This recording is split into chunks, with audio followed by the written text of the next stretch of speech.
allons écouter la parole de l'Éternel.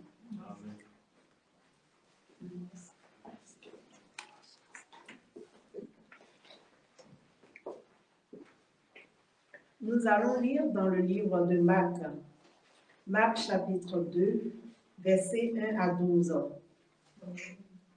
Quelques jours après, Jésus revint à Capernaum. On apprit qu'il était à la maison, et il s'assembla un si grand nombre de personnes que l'espace devant la porte ne pouvait plus les contenir. Il leur annonçait la parole. Des gens vinrent à lui, amenant un paralytique, porté par quatre hommes.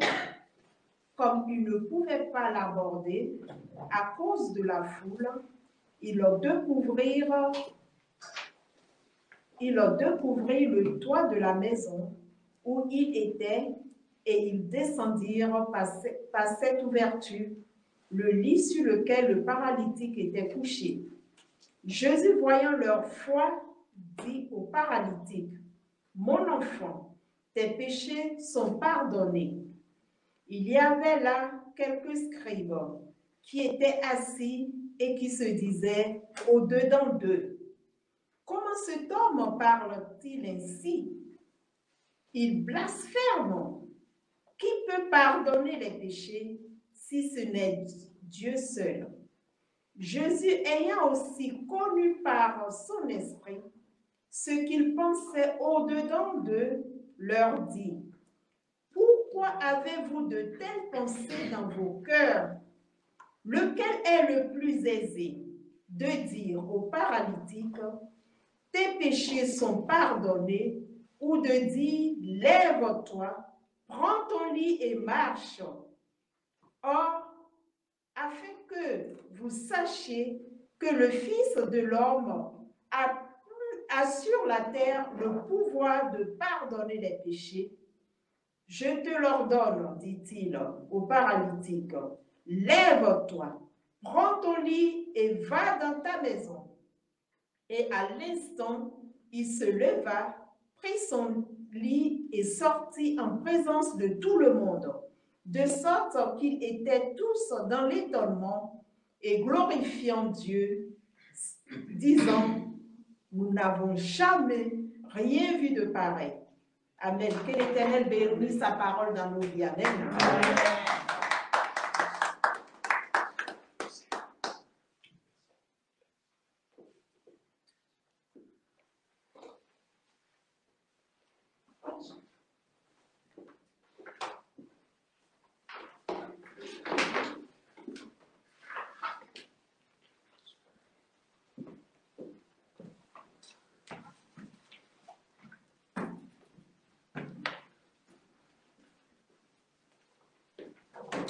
Alléluia. Est-ce qu'on peut acclamer la gloire et la présence de l'Éternel? Bien-aimés, nous sommes très contents d'être avec vous ce matin. Amen. Amen. Lève-toi, prends ton lit et marche. Amen. Alléluia. Amen. Bien-aimés dans le Seigneur, nous répétons: nous ne cesserons jamais de dire que Jésus a enseigné et enseignait en utilisant tous les moyens que l'Éternel notre Dieu lui mettait à disposition. Avant de continuer, nous allons dire un mot de prière pour remettre ce moment de grâce entre les mains de l'Éternel.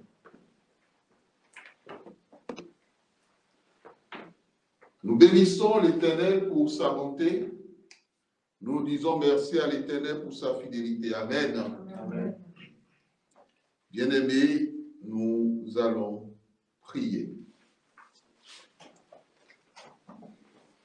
Éternel notre Dieu, notre Père, à qui irions-nous d'autres si ce n'est qu'à toi? Jésus, toi qui as les paroles de vie. les paroles de guérison, les paroles pour restaurer notre âme, les paroles pour mettre fin au pouvoir de toute infirmité dans nos vies, les paroles qui font marcher les paralytiques, les paroles qui rendent la stérile féconde, les paroles qui changent le désert en étang d'eau. Papa, nous venons nous asseoir, Jésus-Christ, à tes pieds. Nous voulons être enseignés par toi, comme tu le faisais au temps des disciples. Nous ouvrons nos cœurs. Donne-nous un cœur bon, honnête, pour recevoir ta parole. Sanctifie-nous, Père, par ta parole, parce que ta parole est la vérité. Arrache les épines, Pierre, arrache les pierres. Père, arrache ces pierres au nom de Jésus-Christ et consume tous les démons chargés de voler cette semence. Arrose, Papa, et que nous portions du fruit en abondance. Au nom puissant de Jésus-Christ, nous avons prié. Amen. Veuillez vous asseoir. Amen, amen. Amen. Nous bénissons l'Éternel notre Dieu qui confie à son Église la grâce au cours de cette année par le thème une nouvelle onction. Une nouvelle onction. Et le sous-thème de ce matin s'intitule « Lève-toi, prends ton lit et marche ». Alléluia. Marc chapitre 2, le verset 11. D'autres diront « Prends ton lit et va à la maison ». Au verset 9, nous avons « Lève-toi, prends ton lit et marche ». Et le verset 12, le verset 11, va dans ta maison. Bien-aimés dans le Seigneur, Jésus enseigne. Et nous lui disons merci pour l'onction d'enseignement qu'il nous a donnée, afin que nous soyons bénis au travers de sa parole. Alléluia. Bien-aimés dans le Seigneur, à travers le texte que nous venons de lire,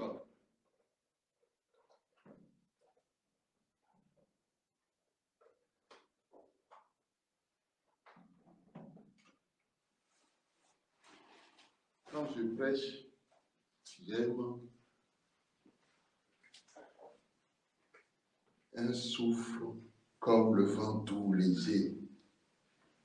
Bien-aimés dans le Seigneur, dans cet enseignement que l'Éternel nous donne ce matin, nous saisissons plusieurs réalités. C'est l'importance de la purification. Alléluia. Nous allons entonner un chant avant de continuer. Tu es le Dieu des miracles, tu es le Dieu des miracles, tu es le Dieu des miracles, tu es le Dieu des miracles, tu es le Dieu des miracles, tu es le Dieu des miracles, tu es le Dieu des miracles, tu es le Dieu des miracles, tu es le Dieu des solutions, tu es le Dieu des solutions, tu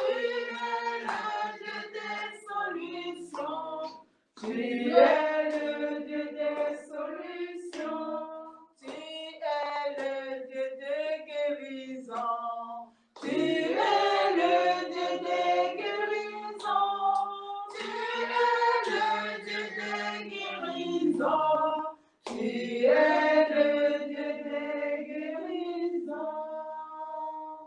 Amen. Amen, amen, amen. Nous remercions nos bien-aimés. Amen. Amen. Dans le cadre de ce thème, lève-toi, prends ton lit et marche. Bien-aimé dans le Seigneur, Jésus enseigne. Jésus guérit. Quand nous prenons ce texte, la Bible nous dit que la scène se passe à Capernaum. Et on a appris qu'il était à la maison. Il y avait une foule de personnes au verset 2, de telle sorte que l'espace devant la porte était encombré. Et cela ne pouvait contenir.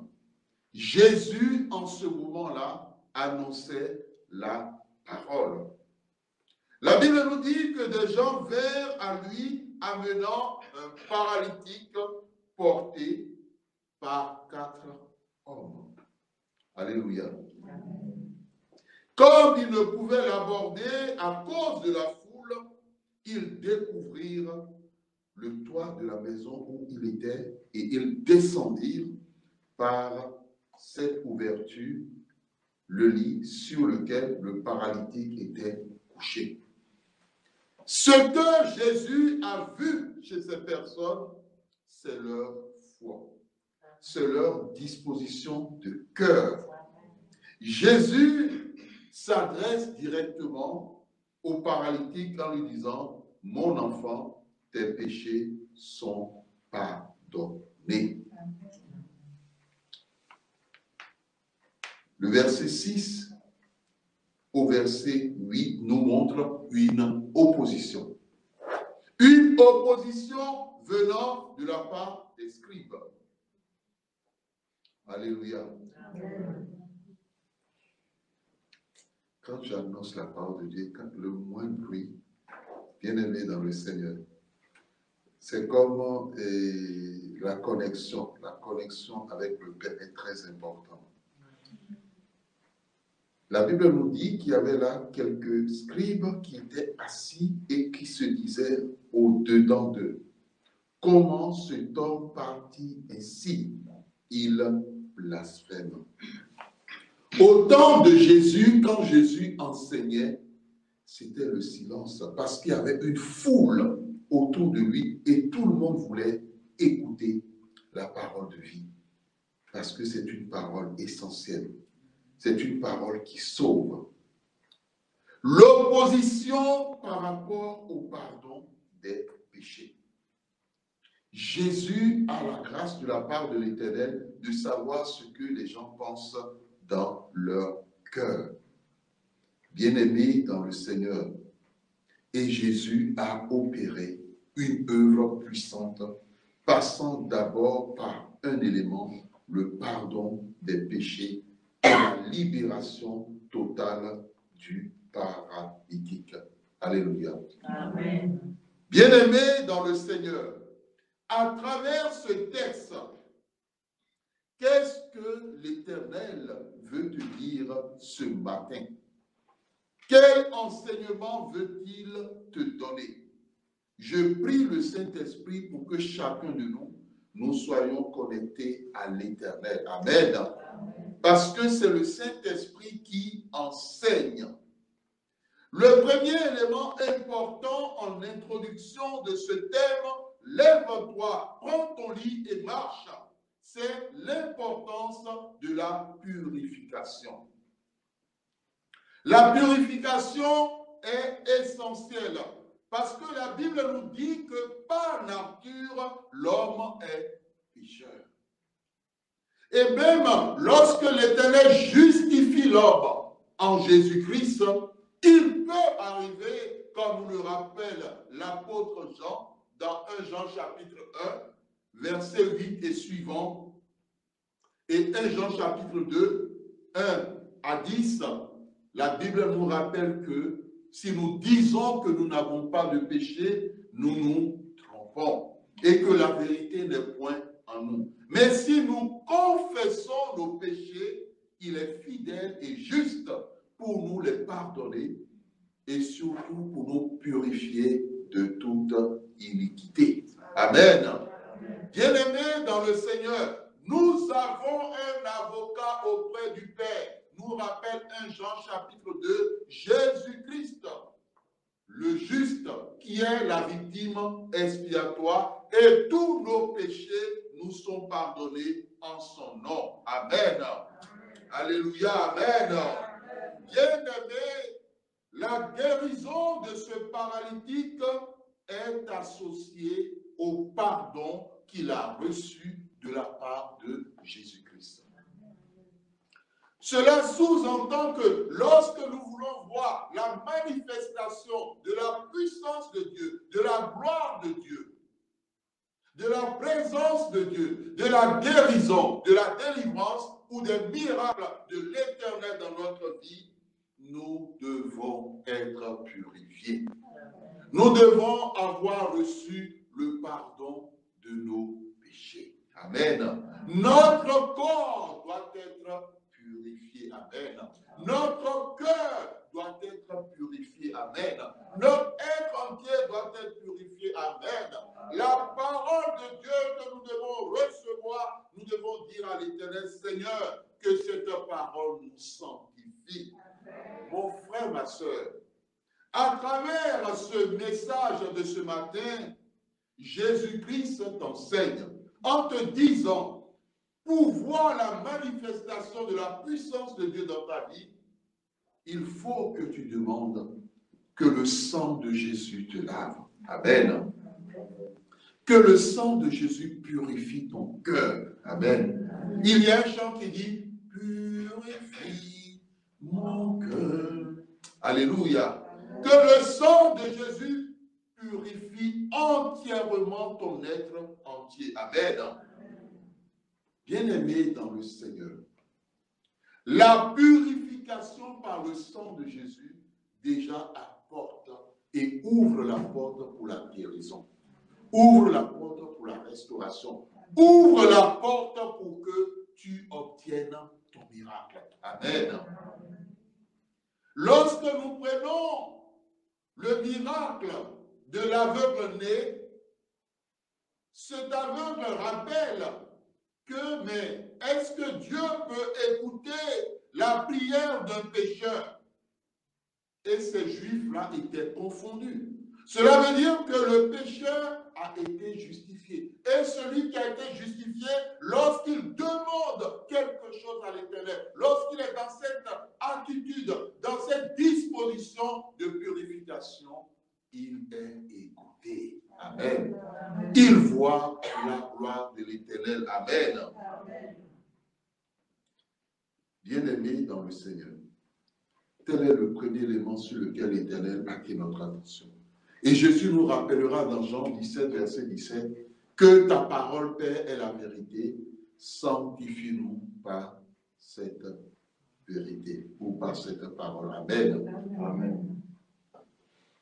Deuxième chose, donc mon frère, tu es enseigné aujourd'hui. La vérité t'est donnée. Tant que tu es purifié, tu es sûr de voir les miracles, la guérison, la délivrance. Pas la purification seulement de ton corps, mais de ton cœur aussi. Parce que la Bible dit que Dieu ne regarde pas à l'apparence, mais il regarde au cœur. Amen.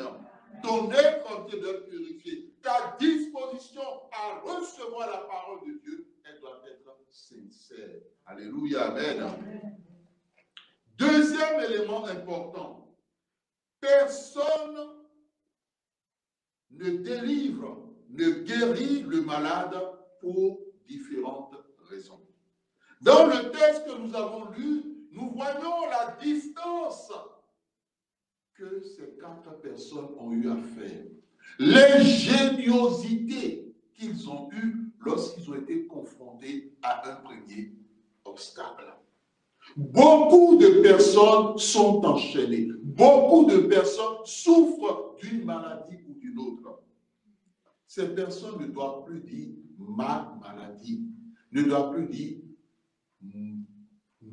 ne doit plus utiliser le pronom possessif pour désigner la maladie dont ils souffrent. S'ils ont le cancer, ils ne doivent pas dire leur cancer. Alléluia. Mais ils doivent dire simplement le cancer. Parce que lorsque Dieu a créé bon. Alléluia. Personne ne délivre ou personne ne guérit le malade que nous avons vu. Ce malade a rencontré plusieurs personnes. Sûrement, les médecins de son temps ont vu son mal.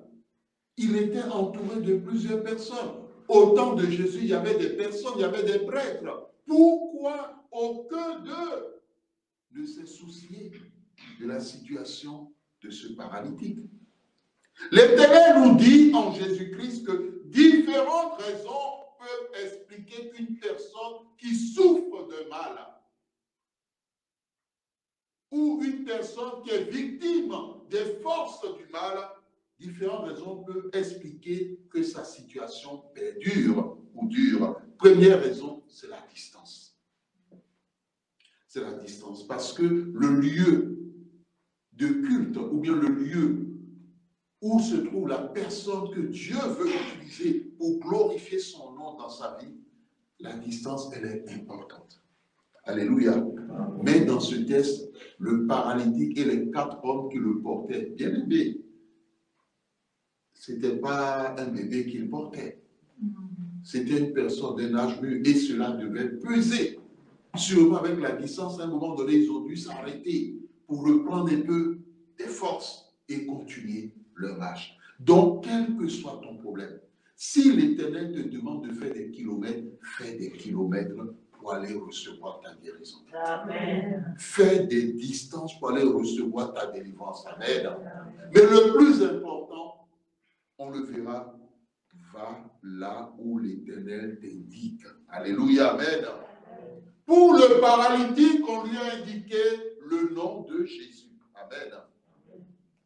Ce qui explique que certains traînent encore leur maladie, ou la maladie précisément, je ne dirais pas la maladie dit l'Éternel, c'est qu'il y a plusieurs qui sont malades et plusieurs qui sont enchaînés ou perturbés par les forces du mal, les forces démoniaques, les forces sataniques. Alléluia. Bien-aimés dans le Seigneur, l'Éternel est vivant. Mais nous devons, comme le pécheur, aussi aller à la rencontre de ces personnes. Nous devons les amener à venir à nous. Et cela au travers de la prédication de l'Évangile. Amen. Bien-aimés dans le Seigneur, et c'est ce que nous sommes en train de faire ce matin. Toi qui m'écoutes et toi qui partages, je te demande de partager ce lien, de partager ce message avec ceux qui te tiennent à cœur. Alléluia. Et c'est de cette manière que ces personnes qui vivent des situations données peuvent dire, ah, la situation que je traverse, ah, il y a telle église, ah, il y a tel serviteur, il y a tel ministre à qui l'Éternel a fait grâce, à qui l'Éternel a accordé son onction. Il faut que j'aille le voir. Il faut que je lui soumette mon problème. Il faut que je l'appelle. Bien-aimé dans le Seigneur, voici ce que l'Éternel attend de nous. Amen. Amen. Beaucoup de personnes, dit l'Éternel, qui sont malades ou qui sont perturbés ou qui sont combattus par les forces du mal, quelquefois l'ennemi fait tout possible pour les isoler. Alléluia. Ils sont comme une personne qui est dans une vallée et non au sommet d'une montagne. Et comme vous le savez, quand une personne est dans la vallée, on a du mal à le voir. Celui qui est en dehors de la vallée ne peut pas le voir. Uniquement celui qui est dans la vallée. Cela veut dire que l'ennemi amène ces personnes à être comme dans une tour d'ivoire, à s'enfermer dans une forme de solitude. Alléluia.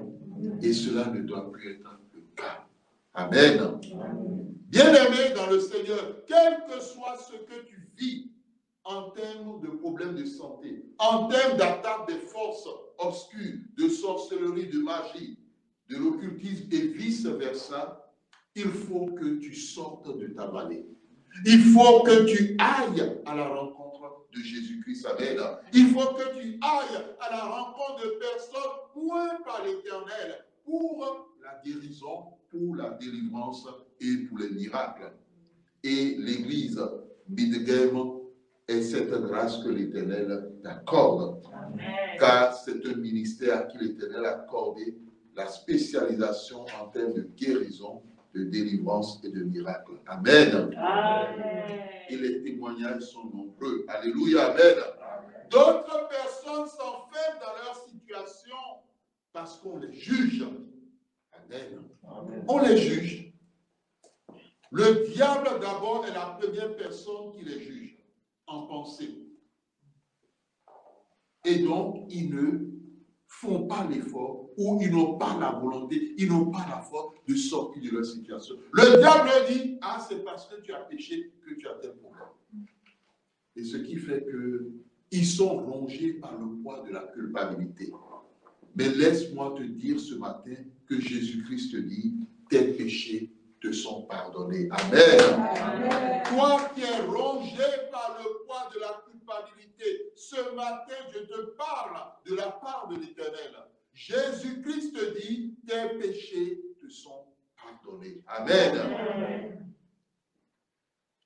Troisième élément, le diable influence la pensée du cœur humain. Alléluia.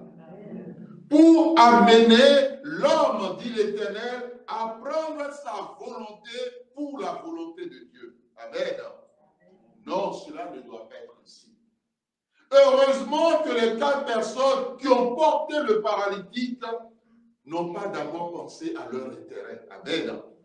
Heureusement que ces 4 personnes n'ont pas cherché d'abord leur propre volonté, mais ils ont cherché la volonté de l'Éternel. Amen. Amen. Bien-aimé, l'Éternel que nous servons est un Dieu vivant. Amen. Est un Dieu tout-puissant. Amen. Que son nom soit béni au nom de Jésus-Christ. Amen. Nous passons maintenant à l'étude du texte. Notre bien-aimé qui doit se déplacer peut le faire. Nous passons à l'étude du texte. Quand nous prenons les versets 1 au verset 2, qu'est-ce que nous retenons par le Saint-Esprit? C'est l'enseignement de Jésus. Jésus enseignait. Et pour l'Éternel, nous devons comprendre en tant qu'enfants de Dieu qu'il existe différents types d'enseignements. Alléluia. Tous les enseignements ne sont pas de l'Éternel. Alléluia. Tous les lieux de regroupement qui portent le nom d'assemblée ne sont pas enracinés en Jésus-Christ. Amen. Amen. Ne sont pas fondés en Jésus-Christ. Amen. Bien-aimé dans le Seigneur, ce n'est pas parce que tu es allé dans un lieu ou dans une assemblée ou tu es allé dans un lieu de culte que tous les fondements, même si le nom de Jésus est prononcé, l'Éternel veut te dire ce matin, il faut que tu sois conscient, il faut que tu sois conscient que tous ces endroits, leur fondement ne repose pas sur Jésus-Christ. Amen. Amen. Ne sois plus aveugle, ne fais plus le sourd ou la sourde. La Bible dit, par l'amour du Seigneur Jésus-Christ, dans le livre de Matthieu, en ce jour-là, plusieurs diront, n'avons-nous pas prêché en ton nom? N'avons-nous pas évangélisé en ton nom? N'avons-nous pas chassé des démons en ton nom? Et Jésus dit, je leur dirai, je ne vous connais pas. T'es-tu posé la question là où tu vas?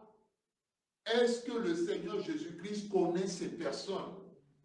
Est-ce que Jésus-Christ connaît la personne qui a la tête, même si elle enseigne au nom de Jésus-Christ, même si elle prêche au nom de Jésus-Christ? Je me rappelais de ce témoignage de cette famille américaine où le père de famille a été invité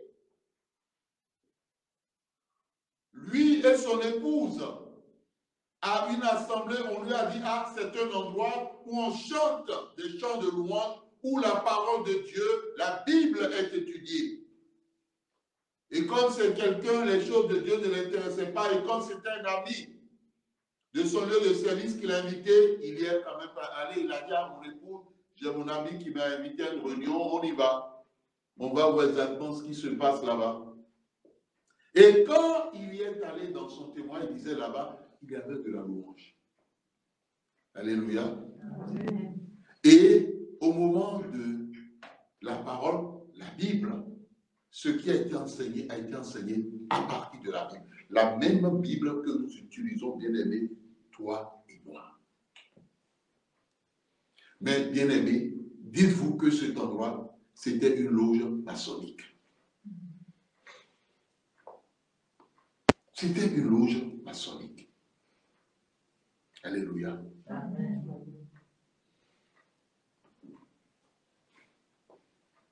Et ils ont été dans ce lieu. Et à un moment donné, le Père a dit, ah, on leur a demandé de dire qu'ils passent des ténèbres à la lumière. Et eux, quand on leur a demandé de dire cela, ils se sont dit, ah, passer des ténèbres à la lumière, mais c'est ce que la Bible dit, ah, oui, oui, on parle de, donc on est désormais enfants de lumière. Eux, ils avaient cette logique au départ.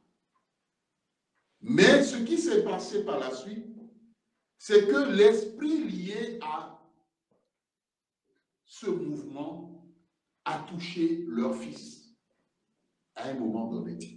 Et leur fils était atteint de folie ou de démence. Alléluia. Amen. Et c'est dans la situation de leur fils. Au lieu de rester dans la vallée, ils se sont dit, le lieu où ils vont ne leur a pas apporté une solution. Grâce soit rendue à Dieu, l'Éternel a mis sur leur chemin un enfant de Dieu, un disciple de Jésus-Christ. Et il leur a parlé. Et il leur a dit, ah, est-ce que vous avez déjà reçu? Ils ont dit, ah non, non, non, ah, qu'ils arrêtent, ils ont été dans tel endroit, et voyez ce qui s'est passé, on leur a dit ceci. Et l'intercesseur a dit, mais non, là vous êtes allés, cela n'a rien à voir avec les enseignements de Jésus-Christ. Même si la Bible a été utilisée, même si vous avez écouté des chants de louange. Bien-aimé, Jésus-Christ dit ce matin que beaucoup d'églises aujourd'hui n'ont pas Jésus-Christ pour fondement.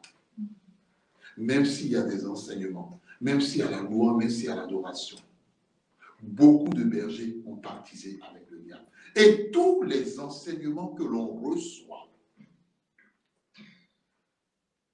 même si apparemment cela est de Jésus-Christ, et que spirituellement, le fondement ne repose pas sur Jésus-Christ, lorsqu'elle entre dans les vies, elle détruit les vies.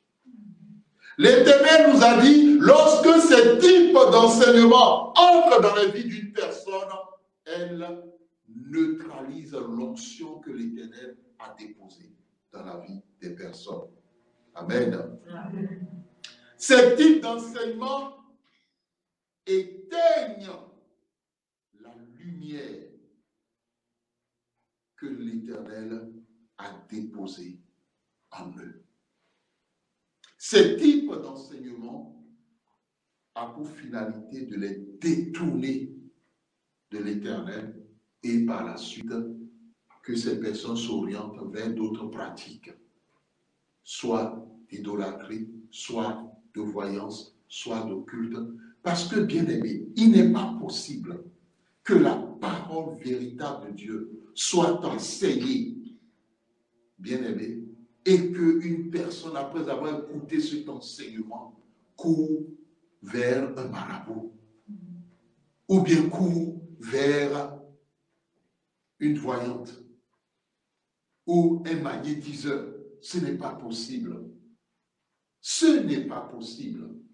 Cela veut dire tout simplement que deux questions sont à se poser. Première question, quel est le type d'enseignement? Sur quoi se fonde cet enseignement? Deuxième question, celui qui a écouté l'enseignement, dans quel état d'âme il était lorsqu'il a reçu? Premier élément sur l'enseignement. Deuxième élément, versets 3 à 4. Nous voyons l'importance d'un cœur bien disposé. Amen. L'importance d'un cœur bien disposé. Ces gens qui ont amené le paralytique, ils avaient un cœur bien disposé. Amen. Amen. Ils étaient animés d'une bonne volonté. Amen. Regardez, il pourrait dire au paralytique, bon, tu voulais voir Jésus, on l'a amené à l'endroit où il est. Tu vois, il y a du monde, qu'est-ce que tu fais? Ou qu'est-ce qu'on fait? Ou bien nous, on a déjà fait notre job. Maintenant, cette foule qui est là, la voix par Dieu, appelle des gens, dis-leur, bon, et venez m'aider, je veux voir Jésus. Ils pouvaient se limiter là. La Bible dit que celui qui relâche est frère de celui qui détruit. Les personnes, les quatre points disent, mais mon frère, on a fait ce qu'on pouvait, on ne peut plus avancer. Regarde, il y a de la foule. Ou bien on fait demi-tour. Tu verras Jésus un autre jour. C'est ceux-là qui remettent à demain lorsque l'Éternel leur parle. L'Éternel leur dit, mon fils, ma fille, fais ceci pour moi, fais ceci pour ma maison, fais ceci pour ma gloire. Non. Ah bon, il y a des obstacles. Il y avait ces obstacles, non, je fais demi-tour. L'Éternel dit, de telles personnes n'ont pas un cœur bien disposé. De telles personnes ne sont pas animées d'une bonne volonté. Alléluia. Amen. Bien-aimés dans le Seigneur, l'onction de l'Éternel, tu dois la laisser. Celle qui est en toi, t'utiliser pour bien agir, pour le service de l'Éternel, et non pas pour le diable ou le service du diable. Amen. Nous allons lire le texte de Exode 34, verset 4 et verset 21 à 25. Si une personne trouve ce texte, il le lit, sinon moi-même, je le ferai. Exode 35, verset 4 et verset 21 à 25. La Bible dit ceci. Moïse parla à toute l'assemblée des enfants d'Israël et dit, voici ce que l'Éternel a ordonné. Amen. Amen. Le verset 5 dit, prenez sur ce qui vous appartient une offrande pour l'Éternel. Tout homme dont le cœur est bien disposé apportera en offrande à l'Éternel de l'or, de l'argent et de l'airain. Et la Bible, à partir du verset 6 jusqu'au verset 9, cite beaucoup de choses. Verset 10, verset 11, verset 12, des éléments sont cités, des éléments sont cités, des éléments sont cités. Et la Bible dit au verset 20, toute l'assemblée des enfants d'Israël sortit de la présence de Moïse. Alléluia. Donc ils sont tous sortis. Et que dit le verset 21? Tous ceux qui furent entraînés par le cœur, donc entraînés par le cœur et animés de bonne volonté, vinrent et apportaient une offrande à l'Éternel pour l'œuvre de la tente d'assignation, pour tout son service et pour les vêtements sacrés. Dieu a parlé à qui au début? À toute l'assemblée. Et finalement, quels sont ceux qui ont donné? C'est tous qui ont donné? Non. La Bible dit ceux qui étaient entraînés par, dont le cœur était bien disposé, animé. Quand on dit le cœur animé d'une bonne volonté, c'est au niveau de l'âme, c'est au niveau du cœur. Ce n'est pas au niveau de la pensée ni de la raison, mais ça se joue dans le cœur. Et cette disposition, les 4 personnes qui ont amené le paralytique, ils l'avaient.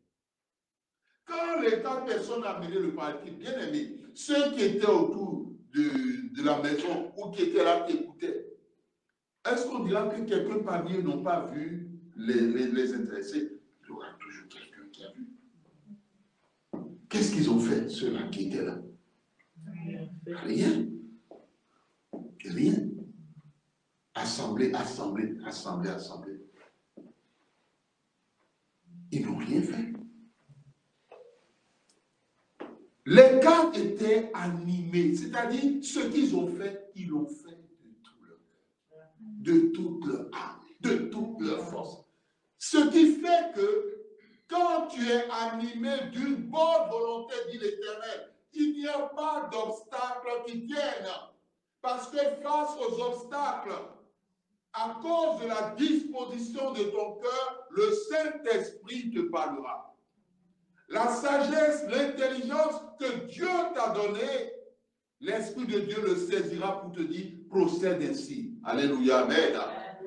Mais ceux qui ne sont pas animés de bonne volonté, le diable utilise leur sagesse, leur intelligence pour renforcer l'obstacle.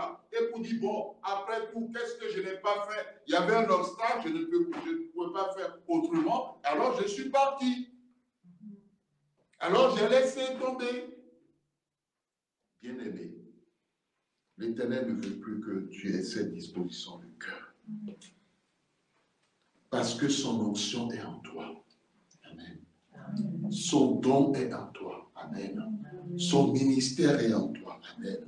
Si tu as de telles dispositions, comment veux-tu voir les hommes guéris?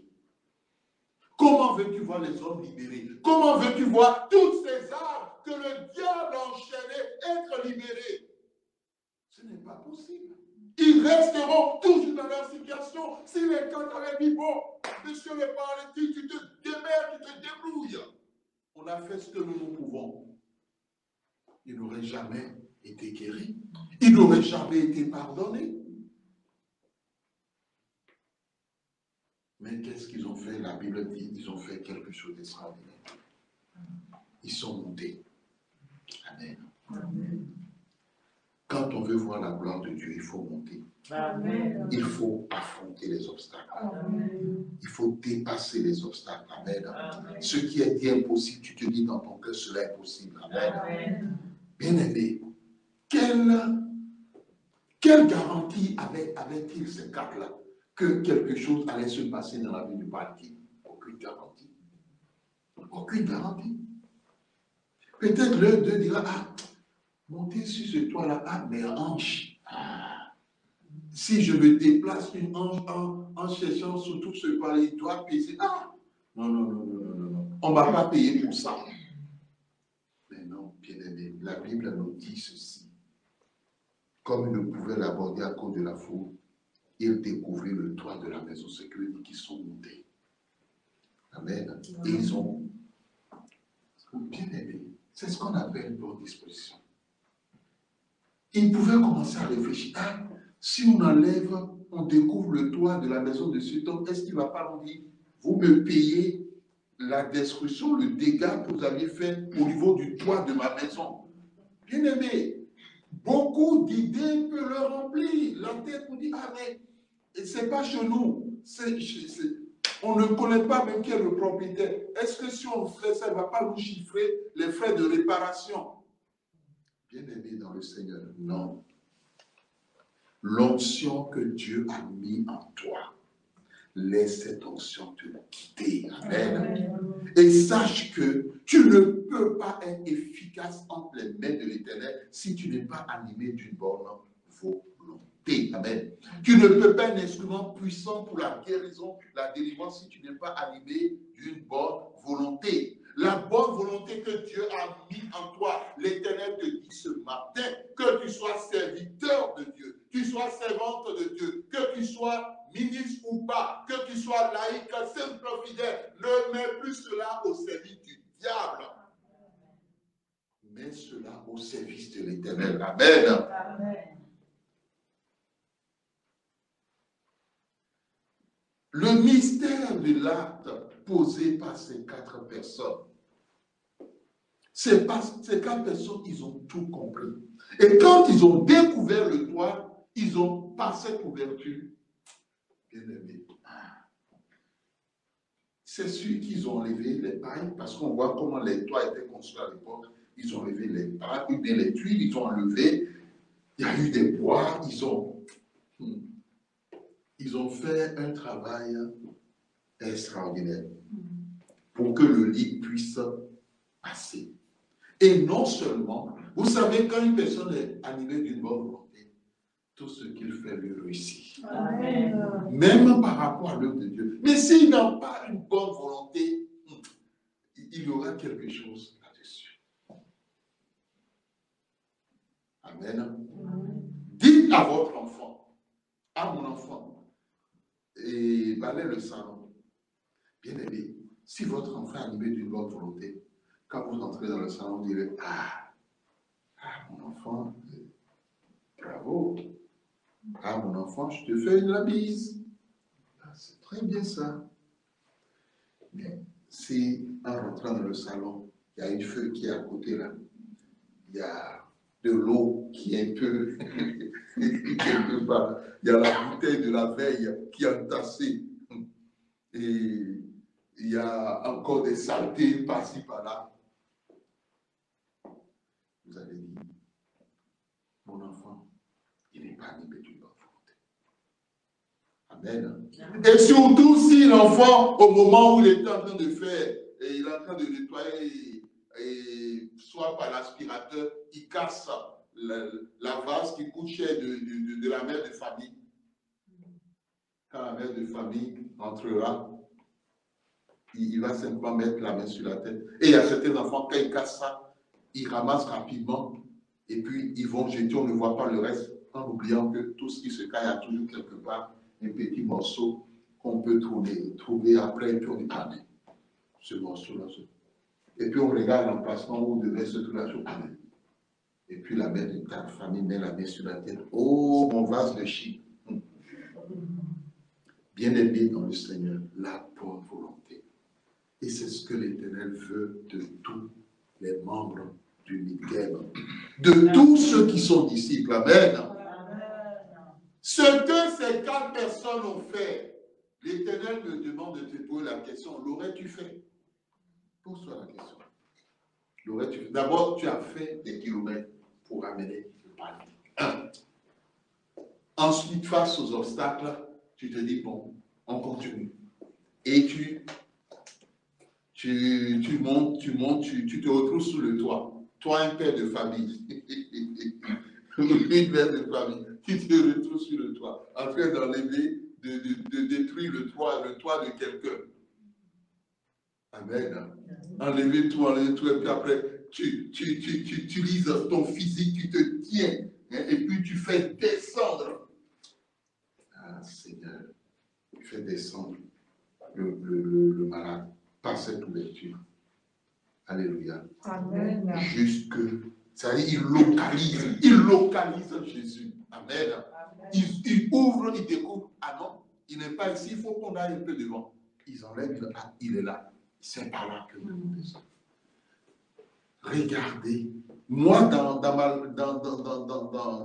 langue, une langue, et on dit, Yenito vivem. Bien aimé. C'est-à-dire qu'on voit en eux une détermination à aller jusqu'au bout, une persévérance. Ils n'ont rien lâché. Et tout cela est entouré par cette disposition de bonne volonté que l'on appelle l'amour. L'amour du prochain. Amen. Du verset 5 au 10, bien aimé, l'Éternel me dit par le Saint-Esprit et il demande à son serviteur de te dire que la religion chrétienne ne fait pas de toi un disciple de Jésus-Christ. Ce n'est plus je suis devenu chrétien que tu dois dire, mais disciple de Jésus-Christ. Parce que le disciple fait pareillement comme son maître, ou bien pareillement son maître.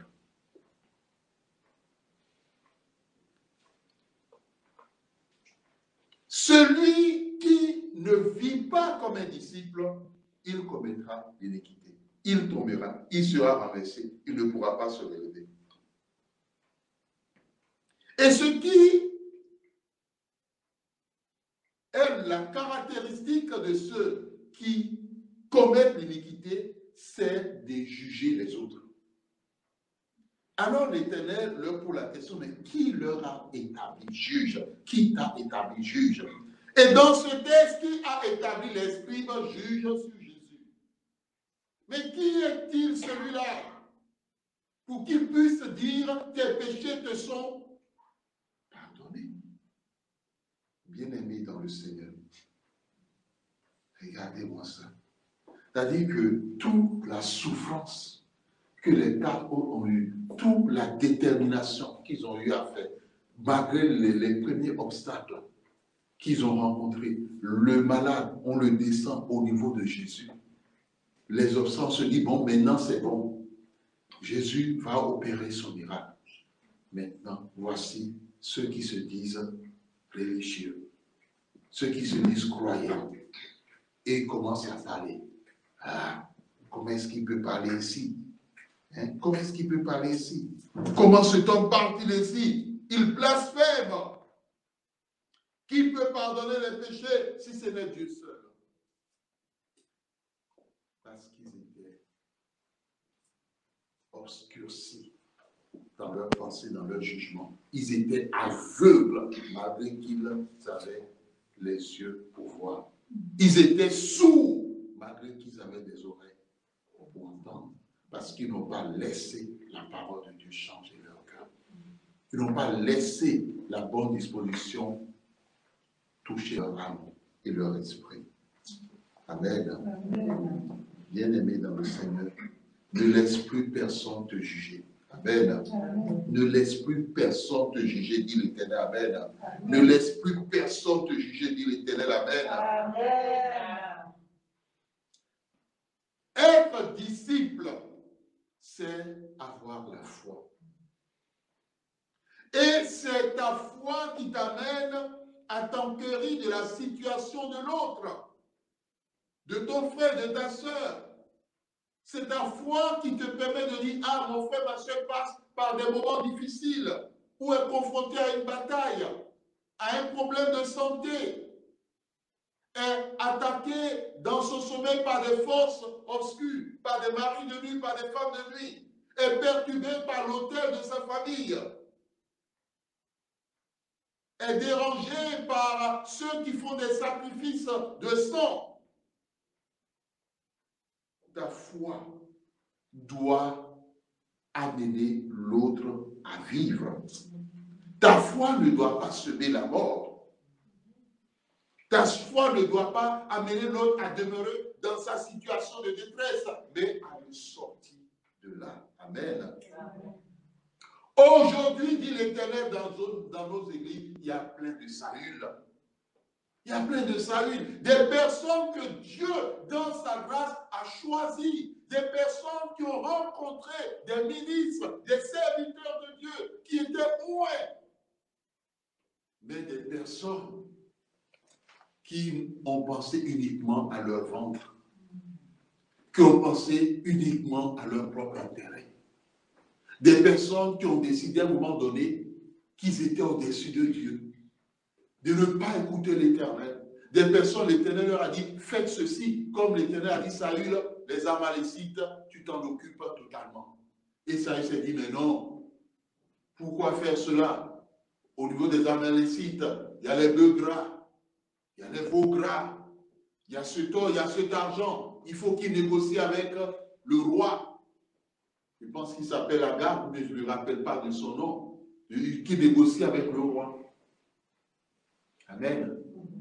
Le jour où toi, enfant de Dieu, l'Éternel te donne une directive et tu ne suis pas, c'est que tu n'es plus enfant et tu n'es plus disciple. À partir du moment où tu ne suis pas ces instructions et tu suis les instructions de quelqu'un d'autre, c'est que tu n'es plus disciple. Bien-aimé. Et c'est ça qui a été le problème de Saül. Et c'est à partir de ce moment que le Saint-Esprit se dit, mais je fais quoi ici? il sort de ta vie, tu te dis, mais c'est pas la peine celui-là. Bien-aimé dans le Seigneur, l'Éternel veut que nous soyons indirectement des Jonathan, dans le sens que nous avons l'amour du prochain, l'amour vrai. Et c'est cet amour vrai qui a été à l'origine de la libération de ce paralytique, de sa guérison, qui l'a sorti de sa solitude, qui l'a sorti du coin dans lequel, de la vallée où il était. Cet amour est important. Quand on parle de Jonathan, on parle de l'alliance qu'il avait avec David. Quelque chose de vrai. Et c'est cette alliance avec Jésus-Christ que Dieu attend de nous. Amen. Bien-aimés dans le Seigneur, beaucoup aujourd'hui, dit l'Éternel, dans nos églises, sont morts spirituellement. Et ces personnes, c'est eux qui ont la réaction des scribes. Ah, mais comment peut-il parler ainsi?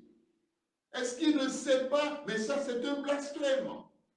C'est-à-dire, c'est ceux-là qui s'opposent à l'œuvre de Dieu, qui font tout pour empêcher l'Église de grandir, qui font tout pour critiquer. Vaut mieux qu'ils aillent au cimetière critiquer les gens. Vous savez, s'ils critiquent les morts vont les regarder. Ils ne vont pas rapidement se plaindre. Au lieu de venir se mettre avec les vivants, pour critiquer les vivants. Et en critiquant les vivants vont réagir. Et quand le vivant va dire, ah non, non, non, non, c'est pas moi. C'est telle personne. C'est lui qui a commencé. Où allons-nous? Est-ce que les disciples ont de telles réactions? Il ne faut pas, dit l'Éternel, il ne faut plus, toi, disciple, que tu sois un obstacle au bien de ton frère, de ta sœur, à sa guérison, à sa délivrance, à sa restauration. Enfin, versets 11 à 12. Jésus-Christ a fait un vœu à l'Éternel. Et Apocalypse nous rappelle, il a dit, me voici, envoie-moi. La Bible dit que il ne fut trouvé personne dans les cieux, sur la terre, pour ouvrir le livre après en avoir brisé les 7 sceaux. Mais celui-là, le rejeton de David, le lion de la tribu de Juda, a été jugé le seul digne d'ouvrir le livre après en avoir brisé les 7 sceaux. Alléluia. Jean dit qu'il pleurait quand il a vu la situation. Il pleurait, il a vu la situation, il a vu la souffrance de l'humanité. Il a vu la maladie des hommes. Il a vu les chaînes qui liaient des personnes. Il a vu ces personnes qui étaient en prison et qui n'avaient pas de solution. Mais celui-là, le rejeton de la tribu de Juda, Jésus-Christ de Nazareth, il a dit, envoie ma paix, j'irai pour chacun d'eux. Et cette œuvre, il l'a accomplie au quotidien. Alors ne joue pas avec la grâce de l'Éternel. Jésus a fait le vœu de te guérir. Il a fait ce vœu au Père. Père, envoie-moi pour que je les guérisse. Père, envoie-moi pour que je les libère. Père, envoie-moi pour que je les rachète du péché de la mort et des forces du mal. Il a fait le vœu auprès de l'Éternel de te rendre libre, mon frère, ma soeur, de te racheter pour Dieu.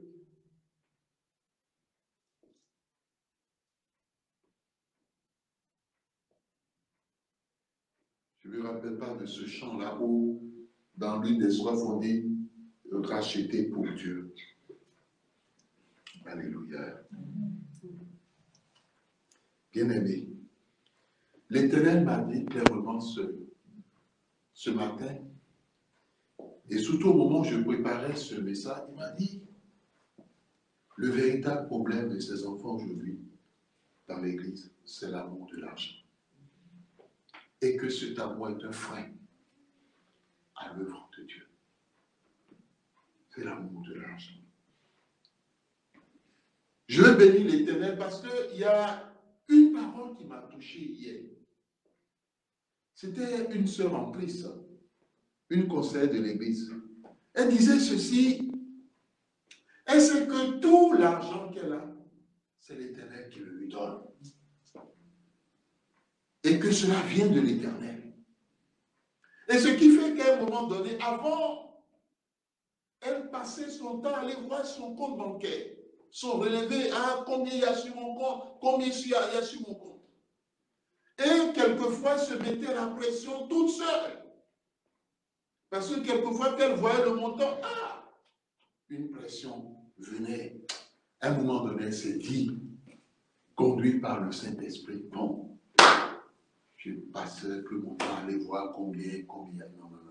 Je ne me mets plus la pression. C'est l'Éternel qui me donne, c'est le compte bancaire de l'Éternel, que l'Éternel gère toutes choses. Et que l'Éternel est à gérer, c'est tout. Elle a dit, depuis ce temps, elle est en paix avec l'argent. Elle est en paix avec l'argent. Bien-aimé, l'amour de l'argent, c'est l'amour de maman. Et derrière l'amour de maman, c'est les esprits des autres. C'est les principautés, c'est les dominations, c'est les autorités. Que l'Éternel nous délivre. Amen. Que l'Éternel nous guérisse. Amen. Que l'Éternel nous libère. Amen. Que l'Éternel nous restaure. Amen. Et que sa parole porte du fruit dans nos cœurs au nom de Jésus. Amen. Amen.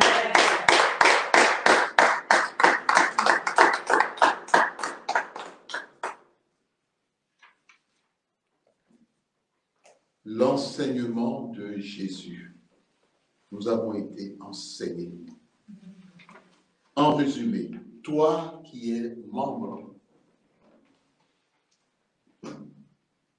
du MIDGAM, du ministère international de délivrance, guérison et miracle, ou toi qui n'es pas membre, qui a entendu ce message, sache que pour expérimenter la guérison, je résume, la délivrance, la restauration, purifie-toi. Ton corps, ton cœur, ton être entier, et laisse la parole de Dieu, qui est vie, te sanctifier. Deuxième chose, quelle que soit ta situation, ne t'isole plus. Ne t'isole plus. Ne reste plus dans la vallée. Ne laisse pas l'ennemi utiliser les éléments de la raison. Ah bon, c'est loin la distance 1. Ah bon, je ne suis pas le seul, il y a d'autres personnes qui ont le même mal, bon, je vais m'en contenter. Non. L'Éternel ne t'a pas créé pour que tu souffres. Toi, il faut aller à la rencontre de Jésus, à la rencontre de ses serviteurs véritables. 4. Nous aussi qui sommes serviteurs, nous qui sommes ministres, il faut que nous continuions à enseigner. Il faut que nous continuions à prêcher la parole. Parce que cette parole qui est semée, elle touchera un jour une personne. Amen. Pour que cette personne soit libérée. Amen. Amen. Ne laisse plus personne te juger. Porter quelques jugements sur toi. Quelle que soit ta vie spirituelle, quel que soit ton état, ne laisse plus personne te juger. Comprends aussi que le diable a une œuvre qu'il fait toujours, c'est de t'amener à te faire croire que ta volonté, c'est la volonté de Dieu. Non. La volonté de Dieu, c'est la volonté de Dieu. Ta volonté, c'est ta volonté. Ne prends pas ta volonté pour la volonté de Dieu. Parce que la volonté de Dieu, tu la connais. Et elle est dans sa parole. Amen. Amen. Faites attention aux enseignements que vous écoutez, même sur YouTube et sur les réseaux sociaux. Faites attention. Faites attention. Faites attention. Vous pouvez écouter l'enseignement et après vous sentir mal. Vous pouvez écouter l'enseignement et après faire des cauchemars. Tout comme cette sœur qui écoutait l'enseignement en direct où la personne priait, mais elle ne savait pas que le fondement de la personne ne reposait pas sur Jésus-Christ. Et à la suite de cet enseignement, elle était visitée toutes les nuits par un mari de nuit. Bien-aimés, nous sommes enseignés, ne soyons pas des victimes. On dit souvent que celui qui a fait bien son code de la route, quand il voit un stop, il sait que c'est un stop. Il ne confond pas stop et rouler à 130 km. Stop, c'est stop. Nous avons été enseignés que tout mauvais enseignement éteint la lumière que Dieu a mis en nous. Tout mauvais enseignement touche l'onction que le Saint-Esprit a déposée en nous pour nous amener à nous détourner plus tard de l'Éternel. Bien-aimés dans le Seigneur, nous avons été aussi enseignés que nous devons être animés d'une bonne volonté. Nous avons été aussi enseignés que Jésus ne veut pas aujourd'hui des chrétiens, il veut des disciples. Et dans Matthieu 28, il n'est pas dit faites de toutes les nations des chrétiens, mais faites de toutes les nations des disciples. Amen. Ta foi doit t'amener à t'enquérir de la situation de l'autre, de ton frère ou celui qui n'est pas même de ton frère. Ta foi doit t'amener à ne pas être un Saül, mais un Jonathan. Amen. Quel vœu as-tu fait à l'Éternel? Jésus a fait le vœu quand il est venu dans ce monde de te guérir. Il a fait ce vœu au Père de te rendre libre, de te racheter pour Dieu. Pourquoi je ne retrouve pas ce chant-là où on dit racheter pour Dieu? Ça finit par racheter pour Dieu. L'un des refrains finit par.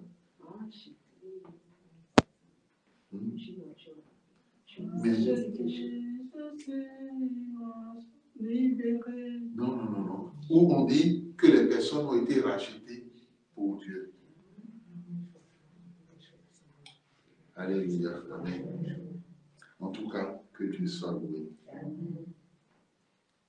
Bien-aimé, et il t'a dit, l'un des freins ou l'une des choses qui peut être un obstacle à ce que tu rentres dans son royaume, c'est l'amour de l'argent. Bien-aimé, quel vœu tu as fait pour Dieu? Jésus, lui, l'a fait. Tel vœu, eux, on l'a entendu. Toi, quel vœu tu as fait? Quel vœu tu as fait pour Dieu? Si tu n'as pas encore pensé à cela, il faut y penser. Amen. Il y a certains enfants qui disent à leurs parents, ah papa, je ferai tout possible, moi je ferai tout possible pour être le premier de ma classe. Amen. Vous savez, lorsqu'un enfant dit cela, c'est que il sait il faut qu'il étudie. Amen. Ah mon papa, je ferai tout, maman, je ferai tout pour ne pas te décevoir. Amen. Amen. L'Éternel est vivant. Amen. Amen. L'Éternel n'a pas changé. Amen. Bien-aimés, nous allons nous tenir debout. Et avant que nous entrons dans le temps de prière, nous allons demander au groupe Hosanna de nous exécuter le chant une chose que je désire ardemment.